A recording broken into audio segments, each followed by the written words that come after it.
Aliyekuwa rais wa Marekani Barack Obama amekosoa vikali video iliyochapishwa kwenye akaunti ya mitandao ya kijamii ya rais wa sasa Donald Trump, ambayo ilimwonyesha yeye na aliyekuwa mke wa rais Michelle Obama wakiwa wamewekwa kwenye miili ya nyani. Obama amesema tabia hiyo inasumbua Wamarekani wengi na inaonyesha kupungua kwa heshima katika siasa. Obama alitoa kauli hiyo wakati wa mahojiano na mchambuzi wa kisiasa Brian Tyler Cohen, mahojiano yaliyoripotiwa na ABC News. Katika mahojiano hayo, Obama alisema Wamarekani wengi wanaona tabia hiyo kuwa ya kusikitisha na ya kutia wasiwasi. Alisema kuwa mitandao ya kijamii na televisheni zimegeuka kuwa sehemu ya maudhui yasiyo na heshima, na kuongeza kuwa zamani viongozi walikuwa na maadili, staha na heshima kwa ofisi ya urais, lakini hali hiyo inaonekana kupotea kwa sasa. Video hiyo ya takriban dakika moja ilichapishwa Februari 5 kwenye akaunti ya Trump. Mwanzoni video hiyo ilijadili madai kuhusu uchaguzi wa mwaka 2020, lakini mwishoni ilionyesha picha za Obama na mke wake wakiwa kwenye miili ya nyani, huku wimbo wa The Lion Sleeps Tonight ukisikika.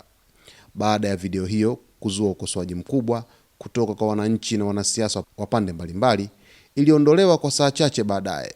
Msemaji wa White House Karoline Leavitt hapo awali alipuuza ukosoaji huo na kusema video hiyo ilikuwa mzaha wa mitandaoni. Hata hivyo, baadaye afisa mwingine wa White House alisema video hiyo ilichapishwa kimakosa na mfanyakazi mmoja.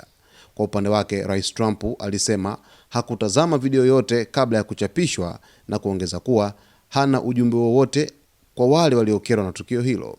Pia alithibitisha kuwa mfanyakazi aliyedaiwa kuchapisha video hiyo hakuchukuliwa hatua za kinidhamu. Kauli ya Barack Obama imeongeza mjadala mpana kuhusu maadili, heshima na matumizi ya mitandao ya kijamii katika siasa za Marekani. Moja kati ya taarifa ambayo wiki iliyoisha ilikuwa ni kubwa sana ni kuhusu video ambayo ilimwonyesha rais wa zamani wa Marekani Barack Obama na mke wake Michelle Obama wakiwa wamewekwa kwenye miili ya nyani, video ambayo ilipandishwa kwenye mtandao wa kijamii wa Truth Social kwenye akaunti ya rais wa Marekani Donald Trump. Sasa Obama amekosoa vikali kuhusu masuala ya maadili ya viongozi wa sasa kwenye ofisi mbalimbali za umma, ikiwemo ofisi ya rais wa Marekani, White House, Washington DC.